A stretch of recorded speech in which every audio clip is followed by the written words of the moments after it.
Hey everyone, welcome back. Hope you're having a fantastic day so far. So prior to being elected, Donald Trump laid out a few different plans which could have a pretty huge impact on the future of Social Security. In today's video, we are going to be going over what those are. But before we go ahead and dive into it for today, if you would like to receive up to $200 in free stock or $200 in free cash, in a pinned comment below, I will be leaving a link to Robinhood. All you have to do is once you click on that link is just sign up for a free account and then simply link your bank account. You do not even have to make an opening deposit. At that point in time, Robinhood will be sending you one free stock worth all the way up to $200. And if you'd rather just have the cash, all you have to do is once you receive the free stock is just sell it for what it's worth and then transfer the cash value right back to your bank account. Okay, so diving right into for today, of course, before President Trump became elected back in November, he did have a few different plans, some of which could have a pretty huge impact on Social Security. So these plans had to do with taxes, immigration, things like that. We're going to go ahead and dive into that in today's video. So according to the Motley Fool, 3 ways President-elect Donald Trump may change Social Security and their consequences for retirees and, of course, other people receiving benefits. So the first one they say is to eliminate Social Security benefit taxes. So in a social media post, Donald Trump said seniors shouldn't pay any taxes on Social Security. He was referring to the Social Security benefit taxes that seniors owe if their incomes exceed certain thresholds. Trump can't enact a change like this on his own. Congress would have to pass a law making this change. If it did, it would increase benefits for many retirees on Social Security, at least for the next few years. However, this strategy would remove one of the only 3 funding sources for the program, leaving it reliant on Social Security payroll taxes and interest income from rapidly depleting trust funds.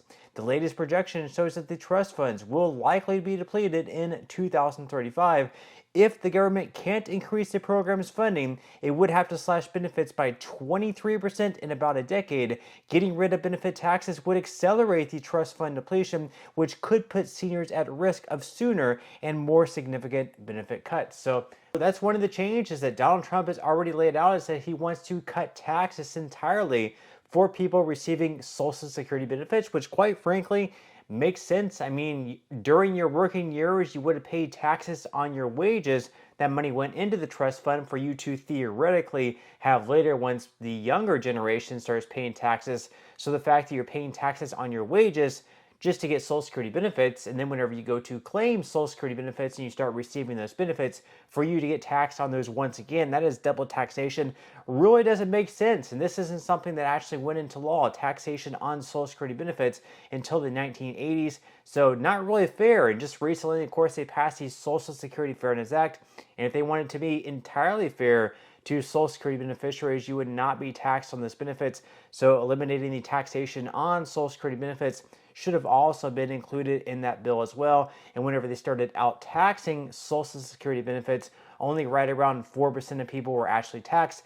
Now today in 2025, we have right around 50% of Social Security retirees actually taxed on their benefits, simply because the brackets have not changed. They have not been adjusted for inflation even after 40 or so years. Now, the second change is to eliminate income tax on tips and overtime. So another Trump proposal involves eliminating income tax on tips and overtime pay. On the one hand, this move would benefit those who depend on tips and overtime to make ends meet, because they'd have less money withheld from their checks for taxes, but we run into a similar problem as we have with eliminating benefit taxes.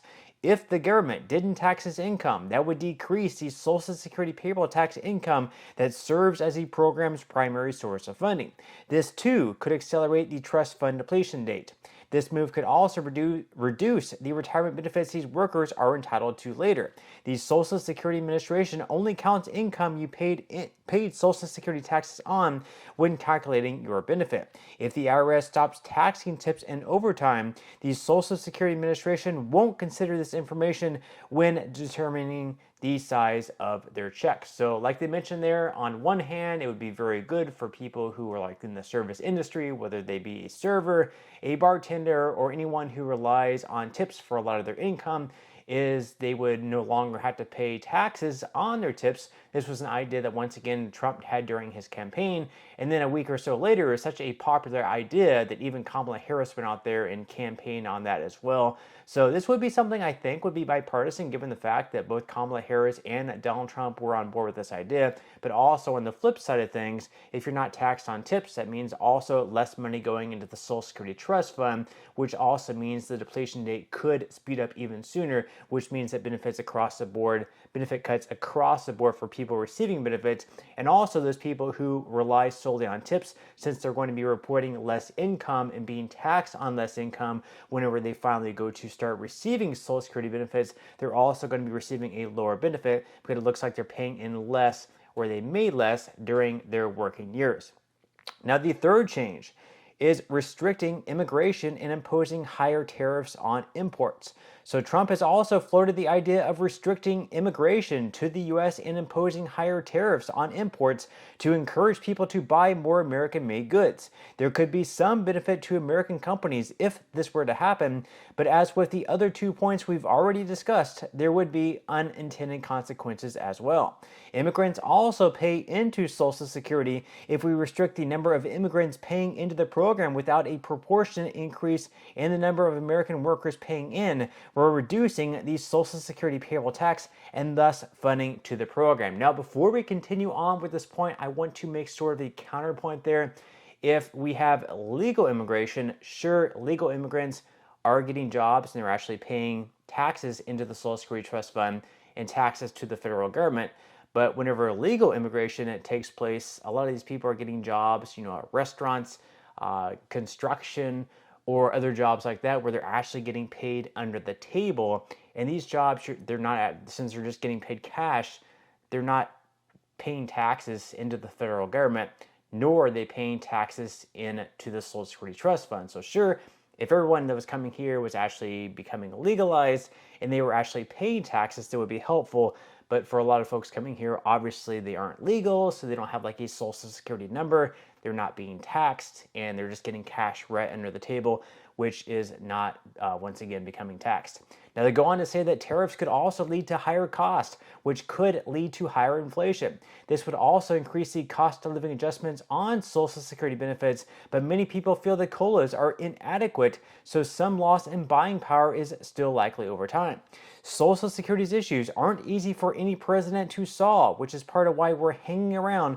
We don't know much, if any, of Trump's proposals will pass in his second term, but understanding their potential implications on Social Security and taking steps to make ourselves less reliant on its benefits can help us all be more prepared for the future. So once again, those are the 3 huge changes that could take place.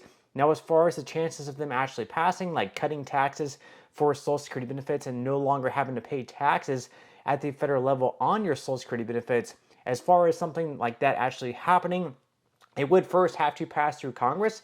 So first off, it would have to pass through the House. In the House, they just need a simple majority.